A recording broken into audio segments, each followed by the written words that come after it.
Okay, good morning, everybody. Morning. Welcome. 9 o'clock in the morning, Saturday morning, raring to go, bit of music technology. Yeah. Welcome to this session. My name's Chris Swaffer, and I'm a product manager at PreSonus Software, and I look after the Notion range of products. I'll be presenting this session with my colleague here, Dr. Ian Cook from Avondale Conservatorium. We'll be showing you some innovative and unusual ways of using notation software, perhaps in ways you might not have imagined. And so over the next hour, we'll show you a little bit of what Notion's all about, a tiny bit of Studio One, and then we'll lead on to Ian, who's going to share the bulk of the presentation on Notion conducting. So what we're going to just jump into straight away is just give you an overview of what Notion is. Notion is part of a company called PreSonus, who you may well be aware of. So I'm going to give you a little bit of an overview of PreSonus and Notion. Now, some important things here. We can send you a handout. We also have a prize draw. I just fill in one of those little blue slips on our stand upstairs. You'll see us next to the guys at Music EdNet, and you can put in for a prize draw to win Notion and Studio One and Notion on your iPad. If you want any more information, contact the guys upstairs, Music EdNet, or my email's here. Any feedback on the product or anything at all, just get in touch. We also have a dedicated education website with resources and lesson plans and things on at musiced.presonus.com, not just on notation software, but on how to record the school choir or big band, what's an audio interface, all these sort of tech questions that sort of pop up from time to time. You can go to our dedicated website and have a look at our resources there. So a little bit of quick history. PreSonus is in its 20th year now. It's a hardware and software manufacturer. It's based in the US, but we have offices all around the world. I link into the office in Germany, in Hamburg, although I live in sunny Scotland. We've got distributors worldwide, including a very supportive distributor in here, down here in Australia. You may see some of our key lines, including digital mixers. We have some PA and interfaces. Here are a few examples of those. These little audio interfaces. Anyone not clear what an interface is? I don't mind jumping in and out of exploring the jargon. Anyone? So the interface just means you can just plug in a guitar or a microphone cable into the front, so it interfaces with your computer, but it also does the processing power from that conversion from your analog voice to digital power, leaving your computer to think about important things like Facebook and bits and pieces like that. These are some of our newer interfaces, and they range from a couple of $100 to a couple of $1,000 for our new Thunderbolt zero latency interface at the top there. We also do PA monitors. We make speakers, including these nice little ones here that sit nicely on your desk, right up through to portable plastic loudspeakers. They're air speakers on the left-hand side, which are great for carting about, doing the school big band, that kind of thing. Right up to full-on PA and even the line array systems for theatres and things like that. PreSonus is probably best known for its range of mixers. Here's our flagship mixer at the moment, our digital mixers, the Studio Live 32. We have a 16 and 24 as well. But we also have these sort of portable analog digital mixers. These ones are great for education because they are analog mixers but have digital effects. But you can even use them as an audio interface for your computer. And there's a little SD card on board as well. So you can just take this unit and go and record. You don't need to hook up to a laptop to actually go out and remotely record. They're great. Control surfaces, these are sort of hardware products for controlling your DAW, but of course using Studio One, and some rack mount mixers as well. And of course we make software. So we make Studio One, which is a DAW like Cubase, Pro Tools, Logic, but it's cross-platform, Windows and Mac. Very intuitive, easy to use, lots of drag and drop. It's great to see the kids just getting into Studio One. It's really great for them to use. We also make control software. So this one's a remote control for Studio One, so you don't have to dart between the control room and the recording studio. You can just trigger Studio One from your remote control, either on iPad or Android.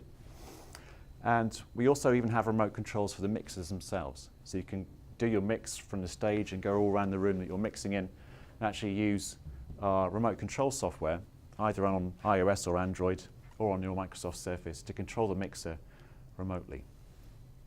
But the most exciting part of PreSonus, of course, is the notation software. I'm not sure everyone at PreSonus would agree with me there, but I certainly do. So Notion's been around now for actually probably about 10 years, and it's probably best known in the last few years because of the iPad. So many people using Notion on iPad and mixing and matching with our notation software, but we are cross-platform too. It's Mac, Windows, iPhone, and iPad. The other software on the page here is Notion Conducting, which we're going to take you through with Ian in a second, and Progression, which are sort of cut-down version for songwriters and guitarists. Been around for 10 years, but actually it has its roots in an early 90s product, Music Printer Plus, which is an MS-DOS product.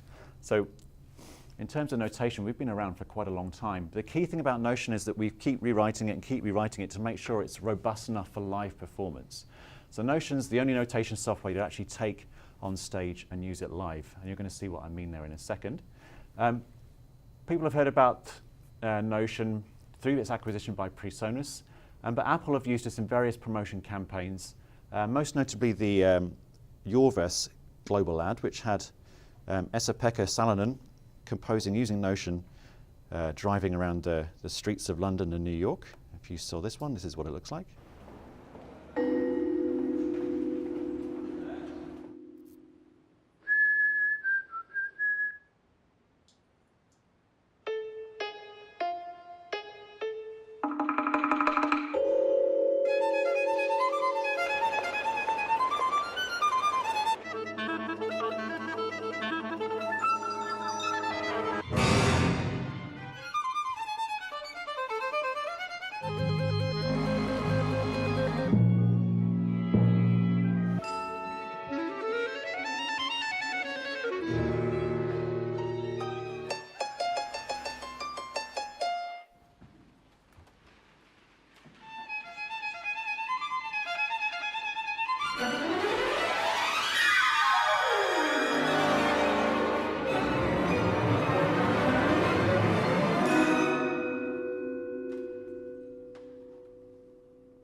So that was shown in the middle of the Emmys, in the middle of Britain's Got Talent final, the big shows.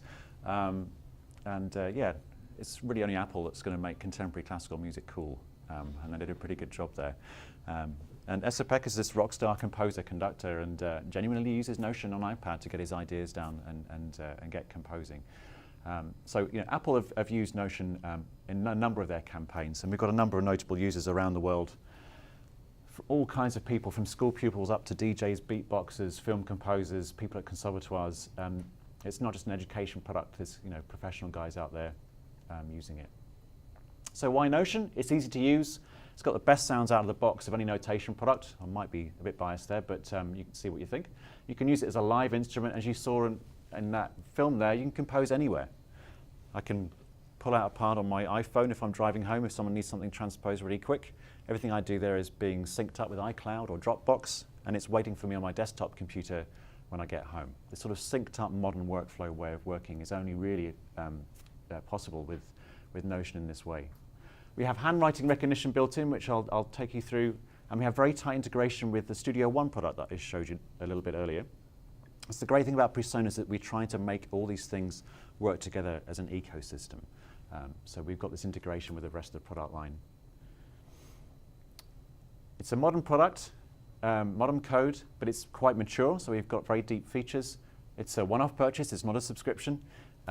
We also have specific solutions not just for schools and school networks, but also for instrumental teaching services as well. So you're able to equip your teachers who are out there in the field with notation and recording software on every computer. And we don't charge for our tech support or maintenance updates, they come through free of charge. So let's just jump in and see what Notion's all about. So I'm going to open it up from scratch, and you can do this too. You can get a demo version of Notion from PreSonus.com, and all we're going to do is just grab a demo file. Apologies to those that have seen this a few times over the last couple of days, but you're going to see it again. I'm going to pick a demo file here, and this will just give you a flavour of the sounds. We recorded the London Symphony Orchestra as our samples library at Abbey Road, and also recorded their Steinway piano too. So we've got some great samples in here. What I'm going to do is straight away just click this conductor guy at the top. I've got a MIDI keyboard attached, and rather than just hit play, I can now tap the tempo.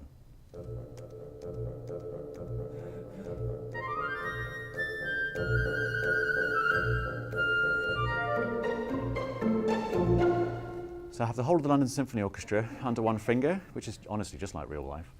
Now I can tap the tempo, but the harder I hit this, the louder and softer the orchestra gets. So I can do some dynamics, and also I can do some sort of basic phrasing with this too. Nice and soft.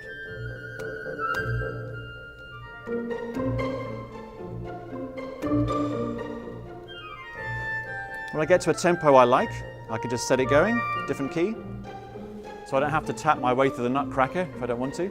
It's a bit slow, so I can just jump up. And any time I can jump in and ruin it.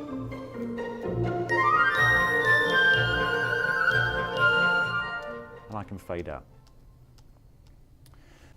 So you think, why on earth would I use that? So there's a great number of uses, especially in schools, that you can use this for. I mean, Notion comes with about 200 public domain scores, so that you can actually play around and teach genres and have the kids actually tapping through. And if they don't read notation, they can be using basic sort of rhythm skills and learning the pieces. You can use it as an accompaniment tool, accompanying the trumpeter in the Haydn trumpet concerto. It also comes with a lot of choral piece as well. So we have all of Handel's Messiah that comes shipped with Notion 6. So you get in front of your choir, and every rehearsal you can now afford to have the London Symphony Orchestra rehearsing with you. And all you do is just play it with one finger. Rather than sort of trying to play the piano and kind of conduct over the top, now you can just set this going or use one finger to control the orchestra underneath you. And we have a number of schools use it, like the school show or the school Christmas show or the musical or something. Maybe just to fill in the parts they haven't got in the school pit band, because you can just tuck the speakers away amongst a group of instrumentalists and just play with them, because you will follow the MD. We've also taken a great deal of care to record good guitar and drum sounds. So I'm just going to pull open a different score. I'm just using the demo scores just so you know that I'm not sort of cheating. This is sort of out-the-box kind of sounds, and you can do this too with a demo version. So the same one here, and some really nice guitars and drums.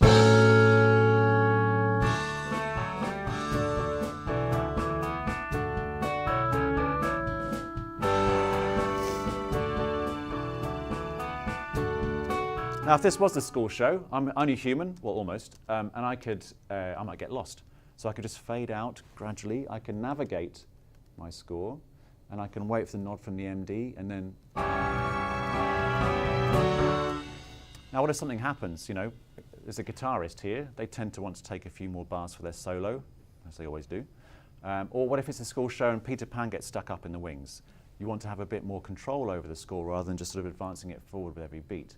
But if I tap a different key, I can actually vamp one bar, the bar I'm in, or 2, or 3, or 4 bars, or a repeated section, and I can just keep going round and round and round. So I can just be tapping along, and then I'll have to vamp suddenly. Here we go.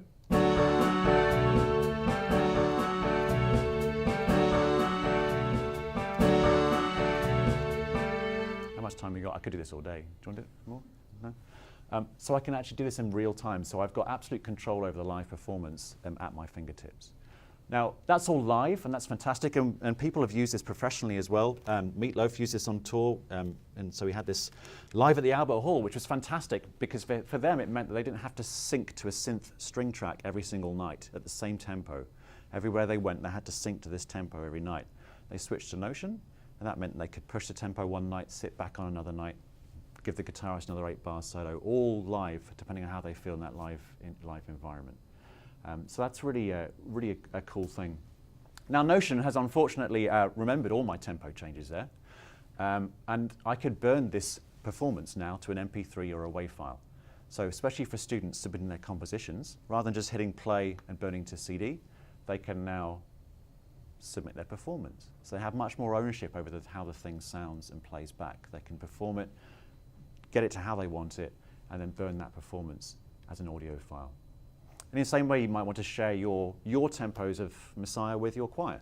This is what I'm going to do in this spot. I'm going to slow down here, speed up there, do what you want in Notion, burn that audio performance, and then you can share it with your choir really easily. So that's some of the live playback things. I'm going to just jump into, very briefly, some note entry things, because Notion for me is always about removing barriers, especially for particular types of students getting into notation software. So it's a little bit cramped on this screen and this resolution in here, but there's plenty of room on my lovely Retina Mac or my high DPI Windows machine. It's just a bit cramped on this projector. But I can select the instruments I want to have here, and this will just load up whatever instruments I have behind it. So I can click piano, drums, guitar, etc. You can change the order, change the transposition, do all the things you'd expect to do. And this is a very clean, inviting window. There's not loads of buttons. There's not ribbon toolbars or anything. I'm not going to mention any names. But there's sort of nothing to get in your way of putting notes on the screen.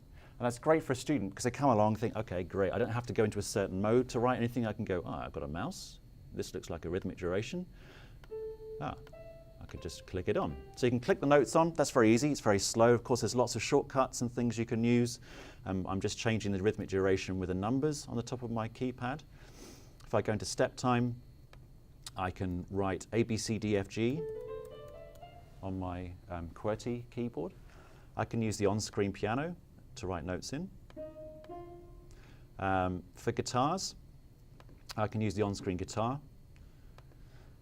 And just note that this is linked up dynamically, not just on the fretboard here, but also whatever I do in tab or whatever I do in standard notation, the three views are linked up dynamically, which is great to kind of reinforce the link between tab, the fretboard, and standard notation. We even think about the drummer. Poor drummers. So we've got a drum pad here, and I can then write in my notes here. It gives me the correct note heads.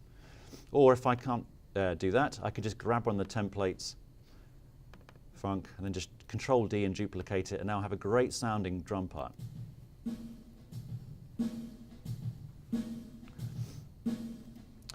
You go into the mixer, you've got all kinds of simulators for the guitar, for the amplifier, and reverb and effects and stuff.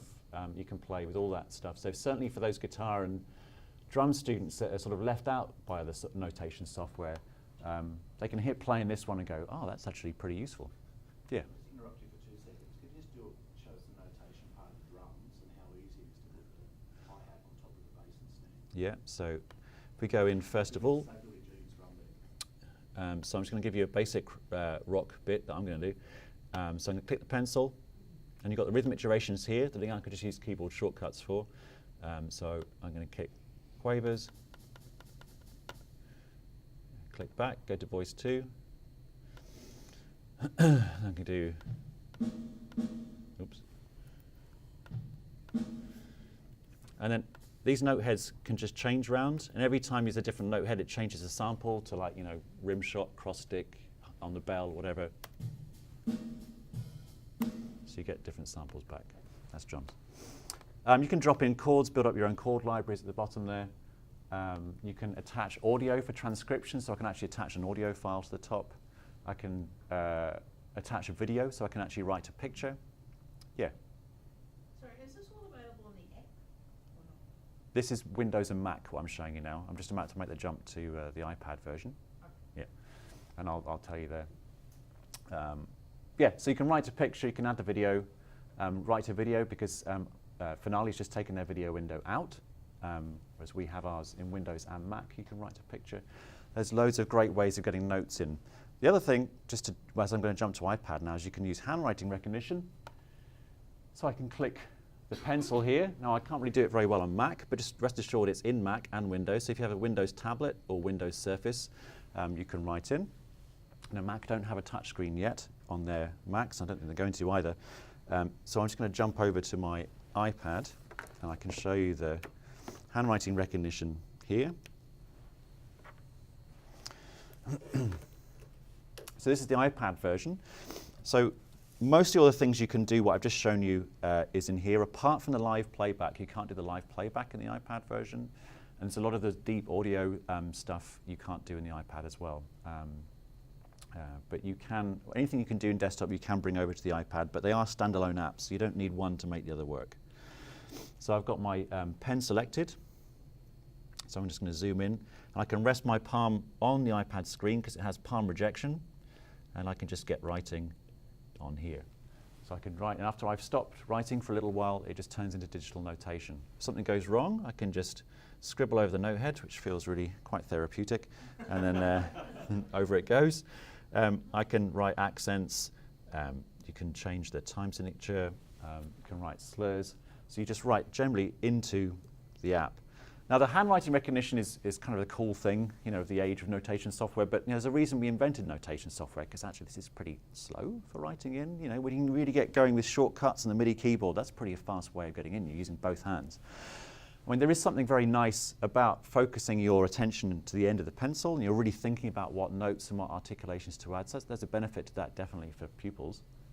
But we wanted to go one step further and make it properly useful. So we can bring up this optional handwriting window at the bottom you can see here. So that way I can use all the other note entry methods on the top part of the screen, MIDI, tap entry, like a mouse entry. But on the bottom part of the screen, that's where I might be able to do my articulations and things. So I could actually do my, not that wasn't what I wanted to do. I can do my up bows, down bows, you know, whatever I want to do, I can do my articulation really quickly in the bottom part of the screen. But on the top part of the screen, I use all my traditional note input methods. So it's this dual mode, combining these ways in together for handwriting is pretty good. Now, before I hand over to Ian, just one last thing to say is that we're also trying to think about those students that are in the more electronica world. They're using the DAWs that might be using GarageBand or Logic, or in this case, you're going to see Studio One. And the reason for bringing this up is because, you know, we've always had this slight divide, this disconnect between the notation software and the DAW. What I have here is a project that, of course, I recorded. It's my song, I'm Down with the Kids.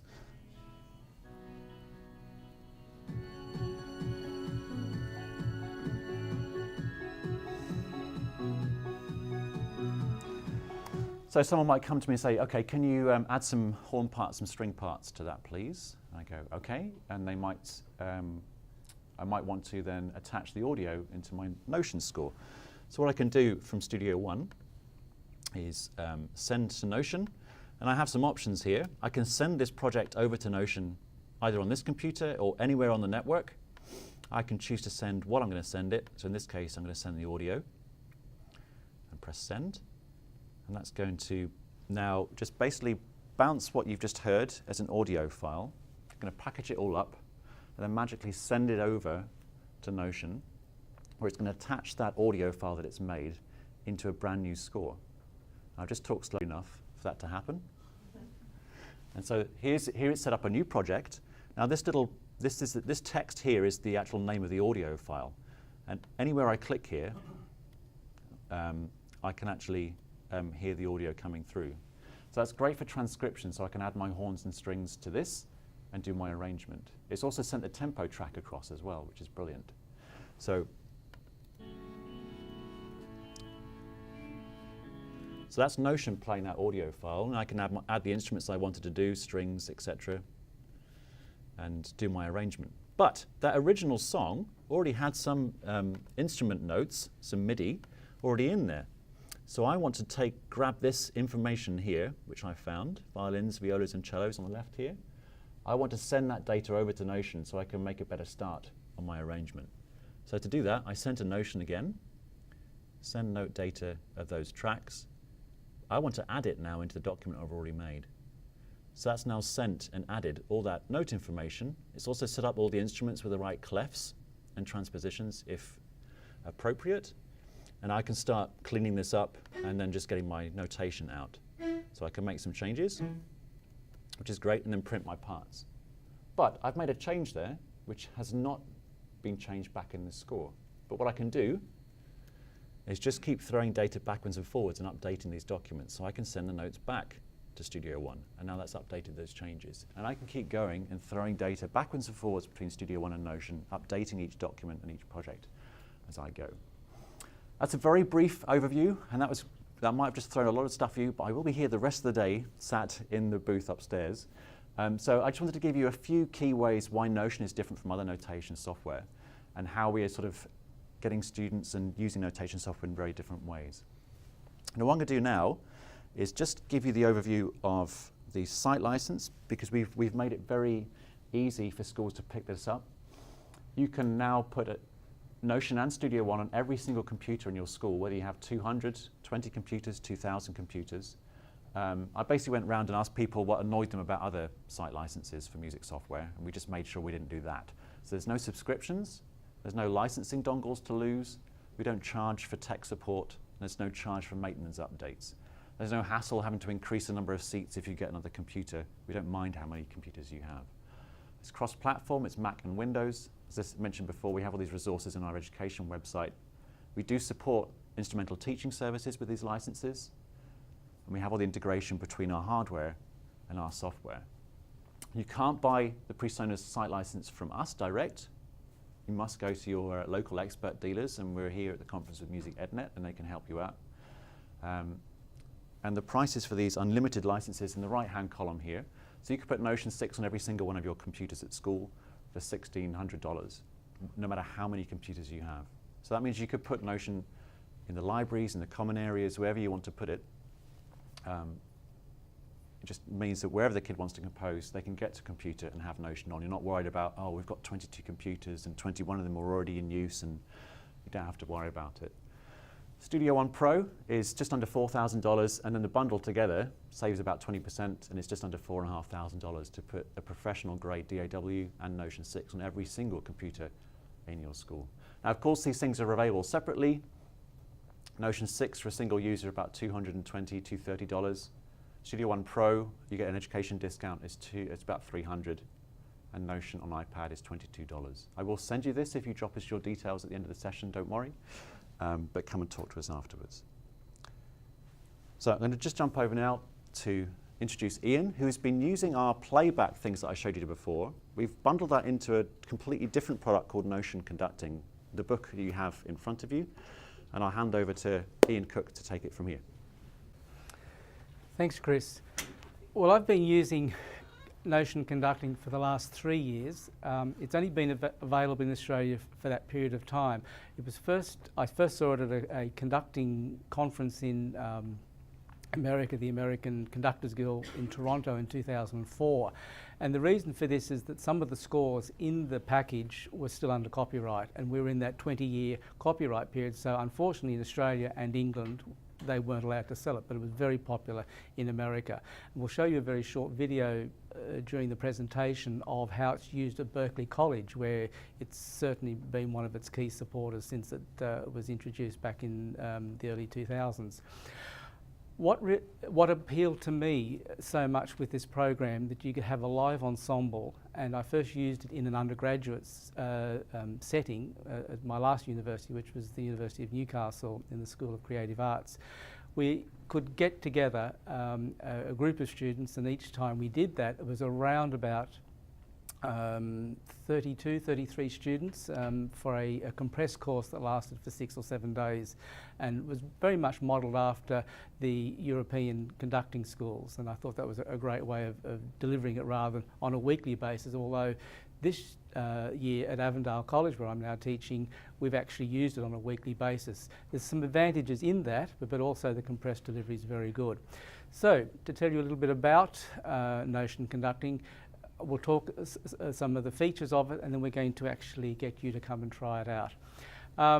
It's a great technology resource for something that normally technology is not related to. And the great thing with it is that you can actually have a live ensemble that reacts to a conductor. And it's very interactive between the participants in the class and also the conductor out the front. I found it great for developing, for professional development.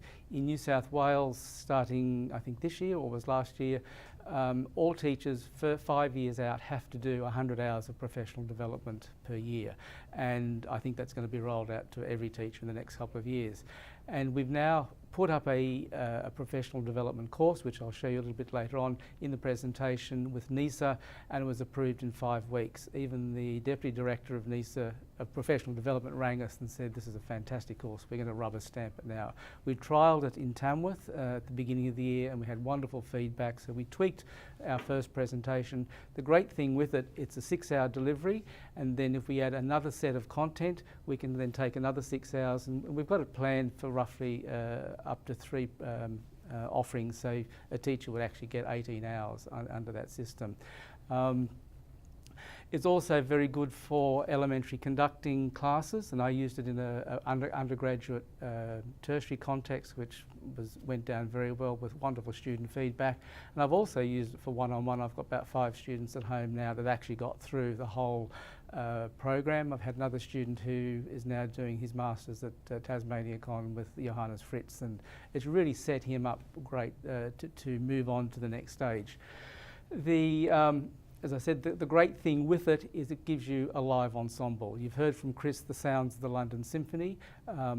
There's a couple of scores going around if you want to have a look at the range. It goes from very basic, just giving downbeats with a rebound with a harp sound, and even that takes a little bit of practice to get it, the harp all being the articulation and matching. But and then we move on to examples like the first movement of Beethoven 1, Bach chorales using a wind quartet. So it's progressive through the whole course. The great thing with it, it gives you a lot of practical examples for elementary conducting. I think it's best used in probably the first 12, 18 months of a young conductor who wants to take on a conducting experience. And it's also, as I said, very good for professional development in bringing school teachers in, teachers who are in front of school orchestras, teachers who are in front of school bands, because at the end of the day we're teaching them a language, or developing a language to teach to our young members in the ensemble, and for the teacher, the conductor, to build up those resources. I mean, you're going to build a great library of non-verbal communication. You're going to increase the ensemble experience for the students, and then you know, the purpose of the conductor out the front of the ensemble certainly takes on a much greater role. Up until now, we've had a number of resources that have been available for teaching, particularly in undergraduate situations, things like a piano, recorded examples, CD, which is not great, as we all know.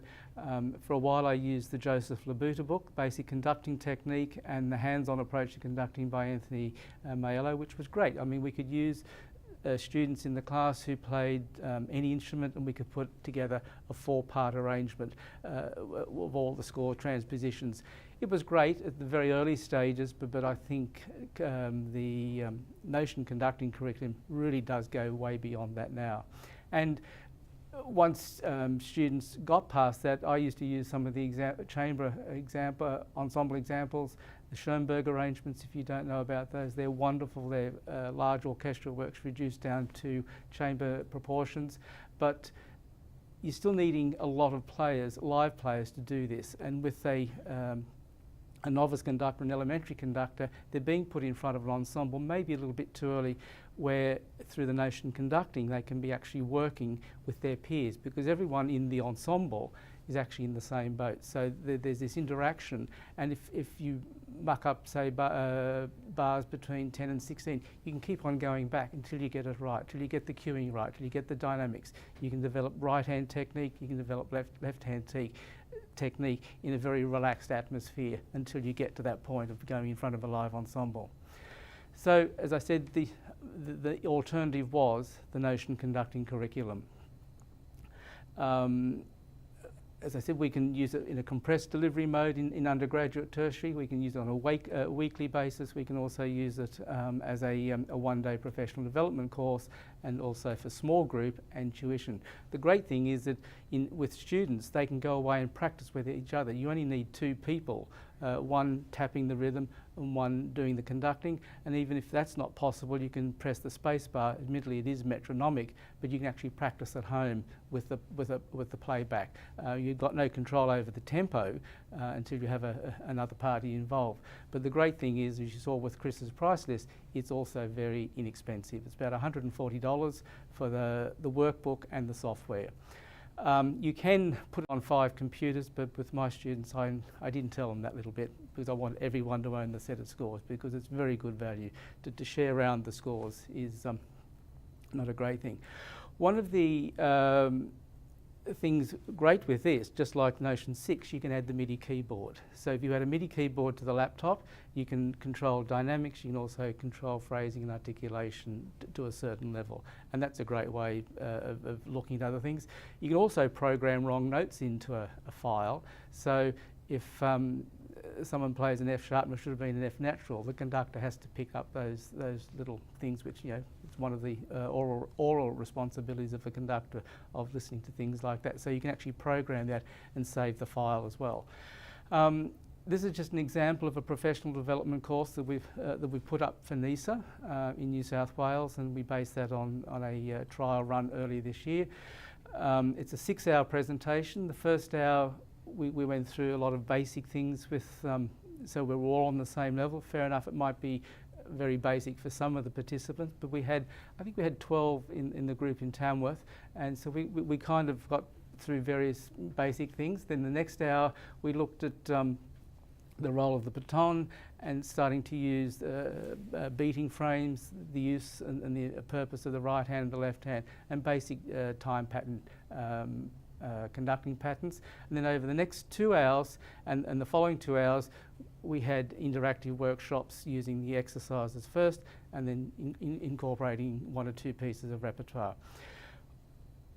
This is a typical score, and I've given you a photocopy of the slow movement of the Elgar Serenade. When it comes, we have this NT line across the top, which is the rhythm line. So what a person in the ensemble, that is the members of the London Symphony, you can either play the whole score with a common NT line, and that's the best way of starting off, because what we do is we just tap, and we'll do this in a moment, just tap the rhythm and out comes the 4 parts. But what you can actually do is break it down into individual instruments and with a different NT line. So you're actually building ensemble skills, and we've actually seen that could work very well, just developing ensemble skills in school children in a, say, year 9, 10 class or high school. So the other great thing, if you've got in a, say, a professional development course, you might have some string players. So you mute the first violins, give them the string part, and they can play with the virtual orchestra. We can develop, use different NT lines, and as I said, we can cue in or put in wrong notes, so we can save things and also change dynamics, a lot of them articulation and markings. The other great thing that supports the students at home is that there's video lessons for every piece, or in groups of pieces on different aspects of legato, conducting styles, all the way through, and actually very good support for the very early part of the course. As I said, it's a great experience for a student, particularly if they feel nervous in getting in front of a group for the first time, because you've got maybe only 6, 8, 10, 12 people in front of the class. What I tried, which is a little different from the video that demonstrates this, is that we put the computers through a mixer, and then had a speaker in a stereo format, and so you can actually hear the orchestra back. At Berkeley, they've got individual stations where each computer has a set of these monitor speakers, which works really well. But I found that the mixer worked very well because you had quite good control over it. What happens if someone gets out or misreads a part, so does the London Symphony. So you get instant feedback. And it does take a little while to get that working and getting students used to it. In the next slide, I think, no, I did that. We'll see a breakdown of the, this is the score, and then we go to the next one. We have a pull-down menu where we can select conductor left centre, conductor right, and conductor right, which is violin 1, violin 2, viola, cello, bass. And here's the violin 1 with its NT line. In the next one, violin 2, it has a different one. And it's really interesting, teachers for the first time having to read this, counting 4+2 quaver pulses and having to tap that. It's really putting some people on the spot. And it really, it's interesting when we get down to the bass part, just actually counting that and hearing quite a different rhythm on top of it. So bringing the ensemble together does take some practice. And when I was using it on a weekly basis, I used to tell the students, you have to go home and practice your part. In other words, practicing the tapping. And after a week, just like a live ensemble, the ensemble skills really do build up.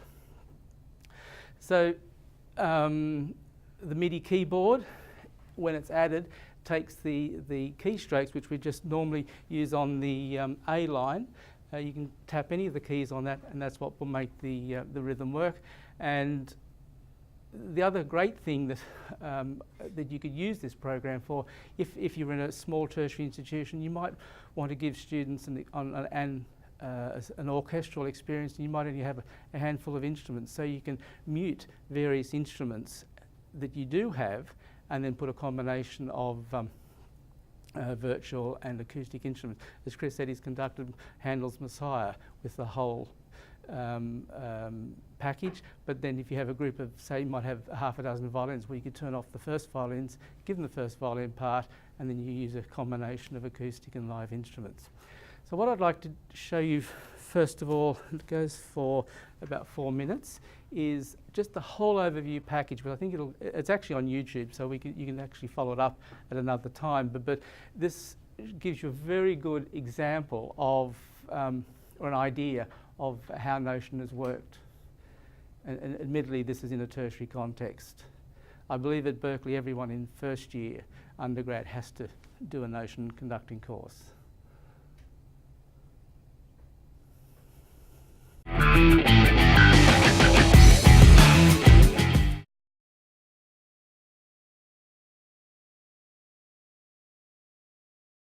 The sounds of Notion are unbelievable. It's a London Symphony Orchestra.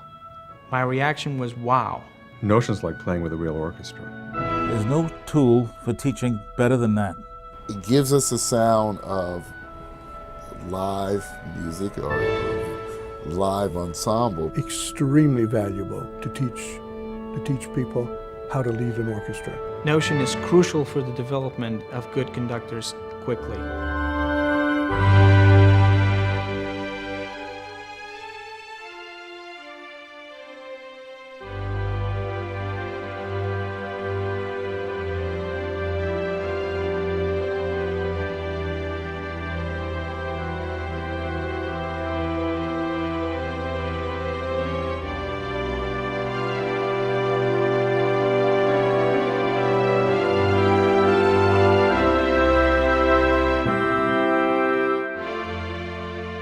We wanted an environment that not only in the classroom would create an orchestra, allow people to follow the conductor, allow the conductor to interact with live human beings and still hear the sound of that orchestra, but also can go off and study that score, learn how it sounds. As a matter of fact, we think now of this conducting program as a conducting environment, a learning environment for conducting.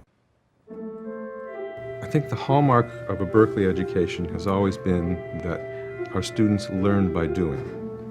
And the great thing about Notion in the conducting classroom is that that's what the students are doing. They're learning by doing. They're not thinking about it, they're not practicing in an artificial way, they're actually doing it. And I think that's what really sets this program apart from others that we've tried. I think what surprises me the most about Notion is how realistic it is. I was really impressed with the full orchestral sounds. The sound of Notion is exquisite. It's as good as if you're listening to a CD. You can concentrate more on what you want to do with the music. It's like a whole sound coming back at you. Just having that response, immediate feedback from Notion made it really easy to get better quickly. The workbook itself contains a number of scores for conducting study. There are complete videos of each excerpt in the workbook, with the conductor actually conducting the entire composition.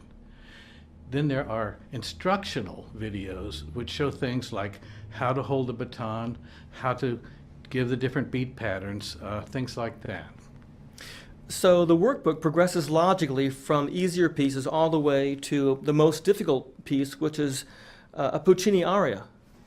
Yes, and that's a very interesting thing, because we actually recorded the aria a cappella by a really fine soprano named Catherine Wright.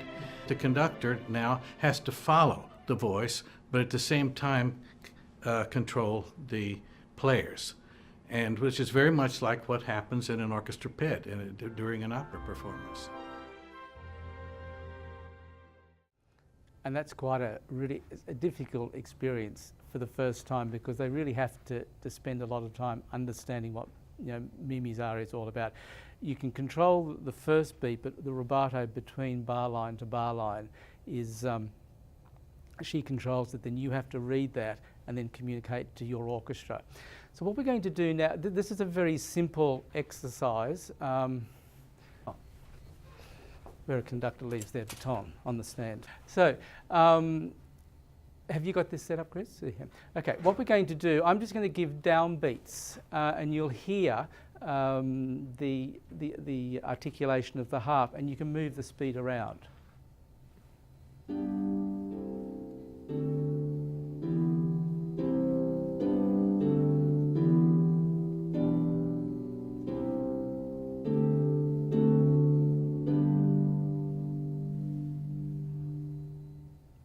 And although that's very simple, having 10 people doing that all at once, you go click, click, click, and then just by practicing it, you'll feel the ensemble and they get used to the keyboard. What we're going to do now is go to, how's the time? Because I'd like some people to come and be part of the LSO. So do we have any volunteers? Okay, one. Great. So this is the Elgar, and what we're going to do, when I've used this, we've normally, as I said, used the a common NT line, and then what we might do is I might divide one up. So what do we press? Okay, so you can press any of the A line. Okay. Okay. So an example. So we're going to press say L.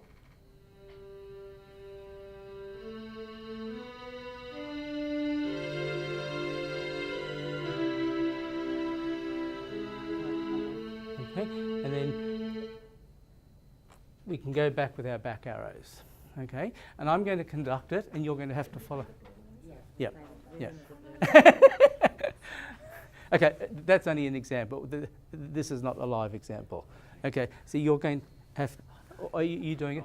Okay, great. Okay, so you've got to follow that line there. Okay, if you make a mistake, you can quickly go back. Oh, cool. Okay, good. Now, as a orchestral member, just have a quick look at the score, what's involved. You've got obviously a tempo change, a tempo. Here we've got a molto a stringendo, and although it's not a rail there, if you know the piece, you know that normally is just stretched a little bit, and the tempo there. Chris is going to actually be able to control dynamics, but on this version, to start off with, we've only just got the rhythm input.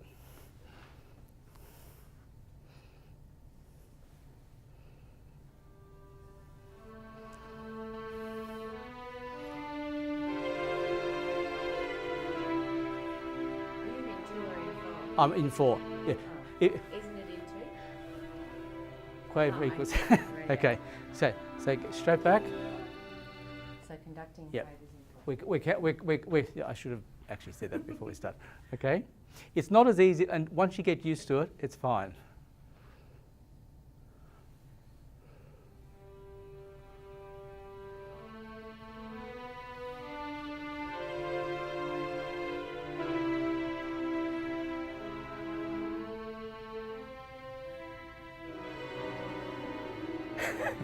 So when someone gets out, it's very easy to hear. So we'll go back to the beginning. We'll try again. This is not as easy as it looks. Just got the phone. But it's fun. As you can see, it really does teach ensemble skills, particularly I found the students who've been, say, rock musicians or contemporary musicians or piano players or vocalists, to put them into an instrumental context, it really is a very big, steep learning curve. So just one more question. Yep. What we're seeing up there is for you. Okay. Yep. Yeah. You look at your I'm score. looking No, at no. that going, hang on a minute. That's not moving. That's not moving. Okay. Because what we've got is 2 individual parts. Yep, if we had 12 people in the class, which that's what I normally do, 10 to 12, we'll have 12 different computers. And then you can pan it, and you can have 4 first violins, 4 second violins, 2 violas, 2 cellos, 2 basses. So you can really build up the whole versatility of the ensemble. But to actually get everyone playing together, I found this is the first step to get everyone playing the common rhythm.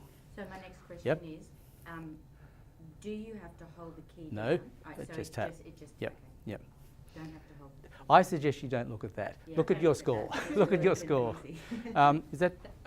Maybe I'll just bring the brightness up a bit. Oh. Yes.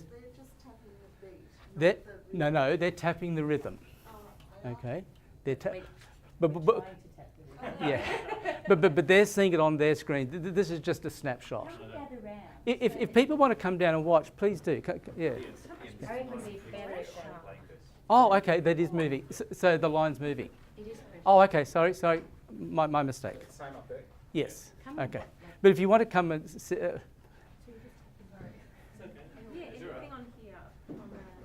sorry, I thought it was just the. Okay, here we go. And.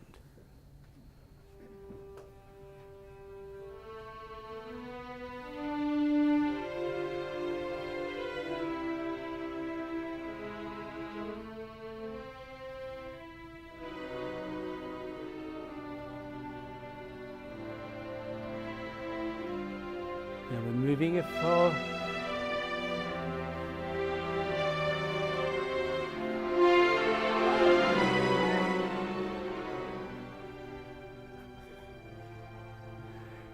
And this is only 2 computers. Can you imagine 12?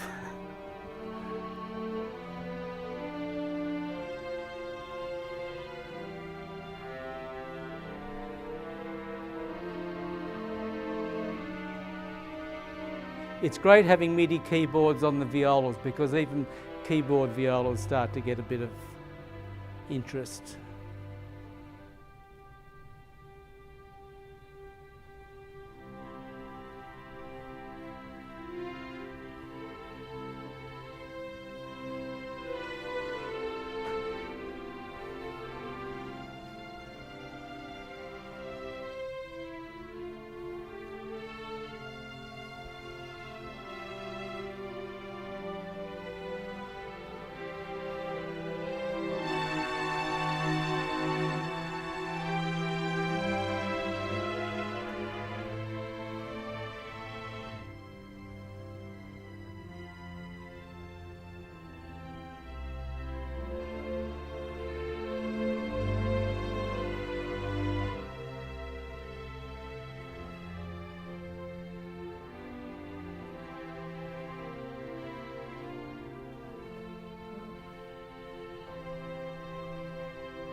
Okay. I know we're going to have to finish here now, but please, if anyone's got any questions or would like to ask anything about it, I'll be up with Chris on the stand. And thank you very much for coming this morning.